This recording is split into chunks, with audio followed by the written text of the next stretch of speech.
ಭ್ರಷ್ಟಾಚಾರ ಆರೋಪ ಎದುರಿಸುತ್ತಿರುವ 12 ಮಂದಿಗೆ ಇವತ್ತು ಲೋಕಾಯುಕ್ತ ಶಾಕ್ ಕೊಟ್ಟಿದೆ. ನನಗೆ ಆಗ್ತಾನೇ ಇಲ್ಲ, ಓದಕ್ಕೆ ಕಷ್ಟ ಆಗ್ತಾ ಇದೆ.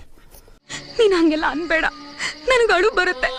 ನೀನ್ ಹಾಗೆಲ್ಲ ಮಾತಾಡಿದ್ರೆ ನನಗೆ ತಡ್ಕೊಳಕ್ ಆಗಲ್ಲ. ಇನ್ ಮುಂದೆ ಹಾಗೆಲ್ಲ ಮಾತಾಡ್ಬೇಡ. ಬೆಂಗಳೂರು ಸೇರಿ ರಾಜ್ಯದ 56 ಕಡೆ 100ಕ್ಕೂ ಹೆಚ್ಚು ಅಧಿಕಾರಿಗಳು ತಂಡ ಯಾಕೆ ಸರ್ ಹಂಗೆ ದಾಳಿ ನಡೆಸಿ ಬರೋಬ್ಬರಿ 50 ಕೋಟಿ ಮೌಲ್ಯದ ಆಸ್ತಿಪತ್ತಿಯನ್ನು ಪತ್ತೆ ಹಚ್ಚಿದ್ದಾರೆ. ತಮಗೆ ನರದೌರ್ಬಲ್ಯನೇ? ಎಷ್ಟು ವರ್ಷದಿಂದ ಕಷ್ಟಪಟ್ಟು ಸಂಪಾದನೆ ಮಾಡಿದ್ದಾರೆ. ನಿಮ್ಗೆ ಯಾರಿಗಾರು ಮಾನ ಮರ್ಯಾದೆ ಇದೆಯಾ ಅಂತ ಕೇಳಿಬಿಟ್ರೆ ಯಾರು ಲೋಕಾಯುಕ್ತದವ್ರನ್ನ? ಕಷ್ಟಪಟ್ಟು ಸಂಪಾದನೆ ಮಾಡಿದ್ರೆ ವರ್ಷದಿಂದ ಕಷ್ಟಪಟ್ಟು ಸಂಪಾದಿಸಿರ್ತಾರೆ. ಹೋಗಿ ಒಂದಿನ ಗುಡಿಸ್ಕೊಂಡ್ ಬಂದ್ಬಿಡ್ತೀರಲ್ಲ ನೀವುಗಳು.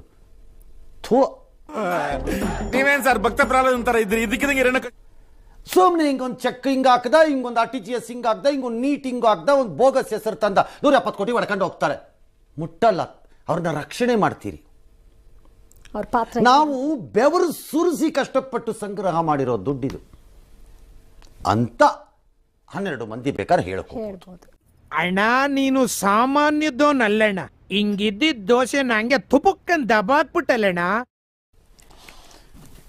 ಬೆಂಗಳೂರಿನ ಕಾನೂನು ಮಾಪನ ಇಲಾಖೆ ಅಧಿಕಾರಿಯಂತೆ 8.6 ಕೋಟಿ ಚಿಲ್ರೆ. ಇನ್ನೊಂದು ಸ್ವಲ್ಪ ಚೆನ್ನಾಗಿ ಮಾಡ್ಬೇಕಪ್ಪ ನೀನು. ನಿನ್ಗೆ ಯಾರು ಎನ್ಕರೇಜ್ ಮಾಡ್ತಿದ್ರೆ ಬಾಯಿಲಿ ನಾನು ಮಾಡ್ತೀನಿ. ಇನ್ನು ಚೆನ್ನಾಗಿ ಮಾಡಬೇಕು. ಕಡಿಮೆ ಇದೆ, ಟಾರ್ಗೆಟ್ ಜಾಸ್ತಿ ಮಾಡ್ಕೊಳ್ಳಿ. ಬಂದವರಿಗೆ ಒಳ್ಳೆ ಬುದ್ಧಿ ಹೇಳೋದ್ ಬಿಟ್ಟು ಭ್ರಷ್ಟಾಚಾರದ ಐಡಿಯಾ ಕೊಡ್ತಾ ಇದೆಯಾ? ಹೊಡೆದಿರುವುದು ಸಕ್ರಮ ಮಾರ್ಗ. ಪ್ರಜಾಪ್ರಭುತ್ವದಲ್ಲಿ ದುಡ್ಡನ್ನು ಹೊಡೆದು ಬದುಕುವವನೇ ಬುದ್ಧಿವಂತ, ಹೊಡೆಯದೇ ಇರುವವನೇ ಬಕರ. ಹೊಸ ಸ್ಲೋಗನ್ ತಗೊಳ್ಳಿ. ಕಳ್ಳರಿಗೆ ಭಯ ಇದೆ ಅನ್ನೋ ನಂಬಿಕೆನಾದ್ರೂ ಇದೆಯಾ? ಇನ್ನೂವೇ ಉಳ್ಕೊಂಡಿಲ್ಲ ಅಂತೀರಾ ಸರ್? ಯಾವನ್ಗೂ ಉಳ್ಕೊಂಡಿಲ್ಲ.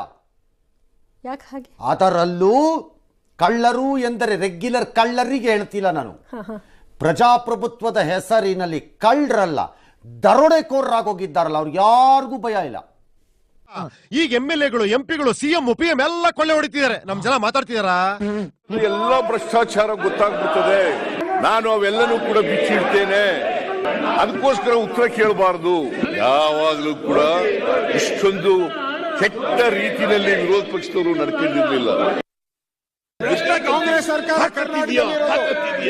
ಅಸೆಂಬ್ಲಿನಲ್ಲಿ ಕೂತ್ಕೊಂಡು ಯಾರ ತಲೆ ಮೇಲೆ ಕೈ ಇಟ್ರೆ ಎಷ್ಟು ಲಕ್ಷ ಬರುತ್ತೆ, ಯಾವ ಪ್ರಾಜೆಕ್ಟ್ ಕ್ಲಿಯರ್ ಮಾಡಿದ್ರೆ ಎಷ್ಟು ಕೋಟಿ ಬರುತ್ತೆ, ಈ ಎಲೆಕ್ಷನ್ ನಲ್ಲಿ ಖರ್ಚು ಮಾಡಿರೋ ದುಡ್ಡು ಯಾವಾಗ ವಾಪಸ್ ಬರುತ್ತೆ ಅಂತ ಸಂಬಂಧ ಇಲ್ಲದೆ ಇರೋ ವಿಷಯನ ಮಾತಾಡಿ ಸುಮ್ಮನೆ ಕಟ್ಟಾಡ್ತಾ ಇರ್ತೀರಾ.